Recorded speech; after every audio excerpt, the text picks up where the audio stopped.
معاشر المسلمين وزمرة المؤمنين رحمكم الله، إن يوم الجمعة سيد الأيام وعيد الفقراء وعيد المساكين، والخطبة فيها مقام ركعتين، وإذا صعد الخطيب على المنبر فلا يتكلمن أحدكم، ومن يتكلم فقد لغى، ومن لغى فلا أجرا. أنصتوا واسمعوا وأطيعوا رحمكم الله. أنصتوا واسمعوا وأطيعوا رحمكم الله. أنصتوا واسمعوا وأطيعوا رحمكم الله.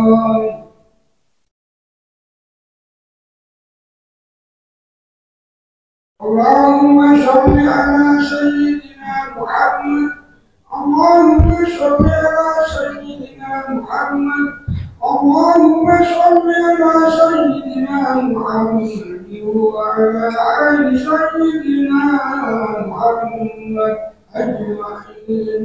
اللهم قوّم سلامة المسلمين والمسلمات والمؤمنين والمؤمنات وانصرهم على المعاندين، رب اهدنا منك بالخير ويا خير الناصرين برحمتك يا أرحم الراحمين. Assalamualaikum warahmatullahi wabarakatuh. Alhamdulillahi musharrifil ayyami ba'daha ala ba'din wa muqidhil qulubil ghafilati bit tadhkiri wal wa'dhi al-alimi bil asya'i falam yataqaddam ilmahu jahalah ar-rabbil malik alladhi laysa li rububiyyatihi taghayyurun wala izalah. Ahmaduhu subhanahu ala ma awlana min ihsanihi wa ifdalihi wa ashkuruhu ala jazili birrihi wa nawalihi. Ashhadu an la ilaha illallah wahdahu la sharika lah syahadatan ad-dakhiruha li syada'id yaumil qiyamati wa ahwalihi. Wa ashhadu anna sayyidana Muhammadan abduhu wa rasuluh al-mufaddalu bi ashrafir risalah. Allahumma salli wa sallim ala sayyidina Muhammadin wa ala jami' ashabihi wa alihi wa man hasunat fil islami af'alu, amma ba'du. Fa ya ayyuhal hadirun usikum wa nafsi bi taqwallah faqad fazal muttaqun. Qala Allah ta'ala fil Qur'anil Karim, a'udzu billahi minasy syaithanir rajim, bismillahirrahmanir rahim. Ya ayyuhalladzina amanu taqullaha haqqa tuqatih wa la tamutunna illa wa antum muslimun.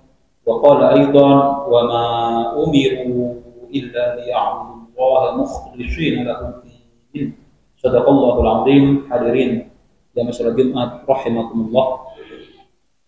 Yang pertama, saya akan berwasiat untuk diri saya sendiri dan kepada jemaah sekalian untuk senantiasa meningkatkan keimanan dan ketakwaan kita kepada Allah Subhanahu wa taala, dalam artian menjalankan semua perintah Allah semampu kita dan meninggalkan larangan-larangannya. Semoga nikmat iman, Islam, dan takwa yang ada di hati kita ini senantiasa dijaga oleh Allah Subhanahu wa taala sampai nanti ketika kita menghadap hadiratnya, menghadap dalam keadaan husnul khotimah wa iman, Islam, dan takwa. Amin ya rabbal alamin. Hadirin jemaah salat Jumat yang dirahmati Allah, di bulan Dzulhijjah ini kita umat Islam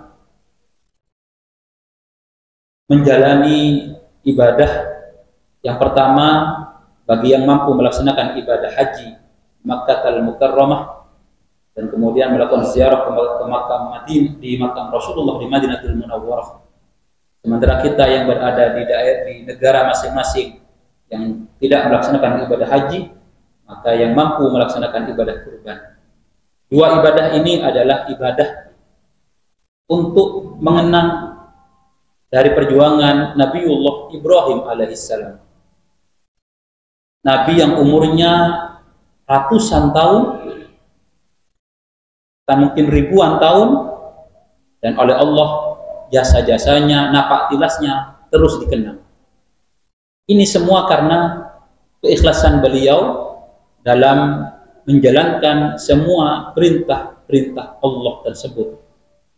Dan bicara tentang ikhlas, maka sesungguhnya tujuan utama agama Islam ini diturunkan ke muka bumi, atau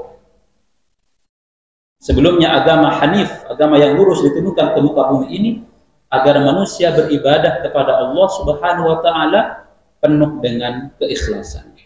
Sebagaimana tadi telah dikutip dalam pembukaan khatib dan khutbah ini, wa ma umiru illa liya'budullaha mukhlishina lahuddin. Dan mereka tidaklah diperintahkan kecuali agar beribadah kepada Allah dengan mengikhlaskan ketaatan kepadanya. Maka apa sebenarnya itu ikhlas? Ikhlas memiliki banyak pengertian.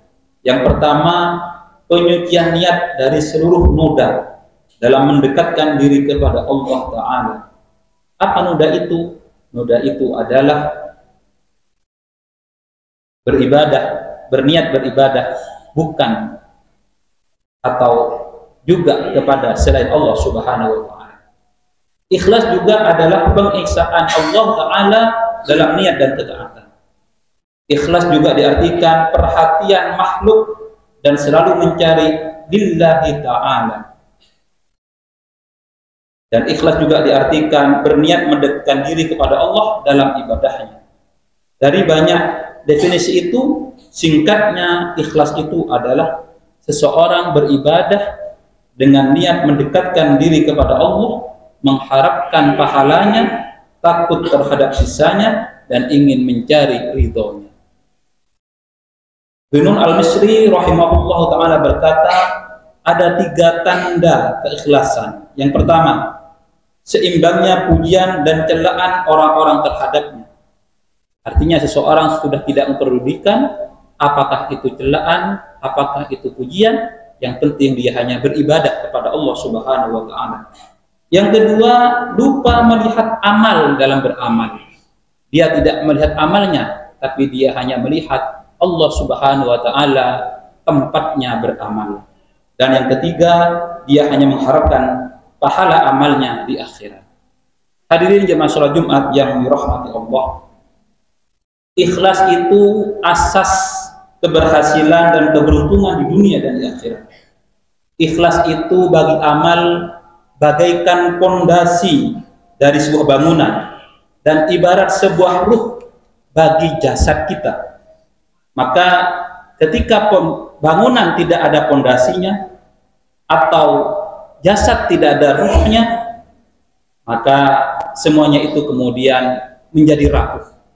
Ketika bangunan tanpa pondasi, maka dia akan mudah untuk roboh. Sementara kalau jasad tanpa ruh, maka dia kemudian hanya menjadi bangkai belaka.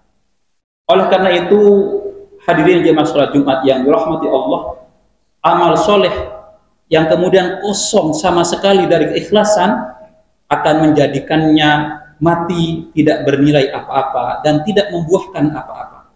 Atau dengan kata lain, wujuduha ka'adamiha, wujudnya seperti ketidakadanya, seperti ketiadaadanya. Dalam sebuah hadis qudsi, Allah Subhanahu wa taala berfirman, ana aghna asyuraka 'anil syirki man amila amalan asyraka fihi ma'i ghairi taraktuhu wa syirkahu. Aku sangat tidak butuh sekutu. Siapa saja yang beramal menyekutukan sesuatu denganku, maka aku akan meninggalkan dia dan syiriknya tersebut. Hadis riwayat Imam Muslim. Buah dari ikhlas ini sangat banyak. Bagi kita yang kemudian ikhlas mengucapkan la ilaha illallah Muhammadur Rasulullah, maka tentu Allah akan mengharamkan neraka menyentuh kepada badan kita. Bagi kita yang kemudian menjawab, mengikuti, mengulang lafaz muadzin, kemudian berdoa dan kita baca dengan ikhlas, maka kita kemudian fa insyaallah di akhirat akan mendapatkan syafaatul udmah dari Rasulullah sallallahu alaihi wasallam. Apabila kita menjalankan puasa dengan ikhlas, fa insyaallah dosa-dosa yang telah lalu akan diampuni oleh Allah Subhanahu wa taala. Bahkan perbuatan mubah sekalipun yang apabila dilakukan dengan ikhlas, maka itu akan mendapatkan pahala di sisi Allah Subhanahu wa taala.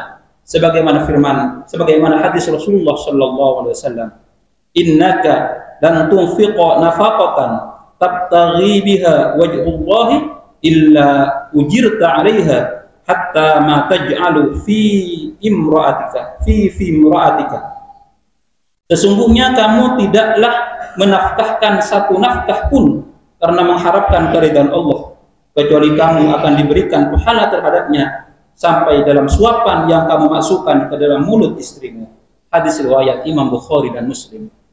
Hadirin jemaah salat Jumat yang dirahmati Allah, sebaliknya apabila kita beramal kemudian kosong dari keikhlasan, maka semuanya itu kemudian menjadi sia-sia. Dalam sebuah hadis yang agak panjang, di hadis tersebut diceritakan ada 3 orang yang dipanggil oleh Allah Subhanahu wa taala di akhir nanti, di yaumil akhir itu. Yang pertama adalah orang yang mati syahid. Dikatakan, ditanya, apa amalmu? Dia menjawab, aku gunakan untuk berperang di jalan Allah sehingga aku mati syahid. Kemudian Allah berfirman, kamu dusta, sesungguhnya kamu beramal bukan untukku. Kemudian orang tersebut dilemparkan ke neraka. Kemudian ada orang yang belajar agama, sama dia katakan belajar untuk menegakkan kalimat Allah, tapi kemudian Allah dikatakan kamu dusta. Kemudian karena dia tidak ikhlas, kemudian orang tersebut dilemparkan ke neraka. Kemudian ada orang yang dilapangkan rezekinya oleh Allah. Dia beramal dengan rezekinya di dunia, tapi ketika dihadapkan kepada Allah, orang tersebut ternyata juga amalnya tidak ikhlas, sehingga kemudian dilemparkan ke dalam neraka. Hadirin jemaah salat Jumat yang dirahmati Allah, hadis yang menerangkan tentang keutamaan ikhlas, juga hadis yang menerangkan tentang ancaman bagi mereka yang tidak ikhlas, bukan berarti kemudian menyebabkan kita untuk enggan beramal kepada Allah Subhanahu wa taala karena kita tidak ikhlas. Karena sungguhnya ikhlas itu adalah proses mental, proses spiritual yang dia tidak muncul dengan tiba-tiba. Dia membutuhkan latihan dari kita, sehingga latihan yang terbaik untuk ikhlas adalah apa? Tetap beramal meskipun kita dalam keadaan tidak ikhlas sekalipun, sambil terus memohon kepada Allah Subhanahu wa taala dan terus berlatih untuk berniat ibadah tersebut hanya kepada Allah Subhanahu wa taala. Semoga Allah Subhanahu wa taala memberikan pertolongannya kepada kita, menurunkan hidayahnya, memberikan taufiknya kepada kita, sehingga kemudian kita dalam beramal sehari-hari, baik yang sifatnya mahdhah ataupun ghairu mahdhah, kemudian kita bisa beramal dengan ikhlas, dan sekali lagi dengan ikhlas hanya mengharap keridhaan dari Allah Subhanahu wa taala. Amin amin ya rabbal alamin. Hadirin jemaah salat Jumat yang dirahmati Allah, demikianlah khutbah Jumat yang bisa saya sampaikan. Semoga ini menjadi motivasi sekaligus introspeksi bagi diri saya sendiri dan kepada jemaah sekalian untuk menjaga ibadah kita kepada Allah, untuk terus hanya mengharap ridho dan keikhlasannya. Amin amin ya rabbal alamin. Barakallahu li wa lakum fil Qur'anil azim wa nafa'ani bihi wa iyyakum min ayati wa dzikril hakim wa taqabbalallahu minni wa minkum tilawatahu innahu huwas sami'ul basir.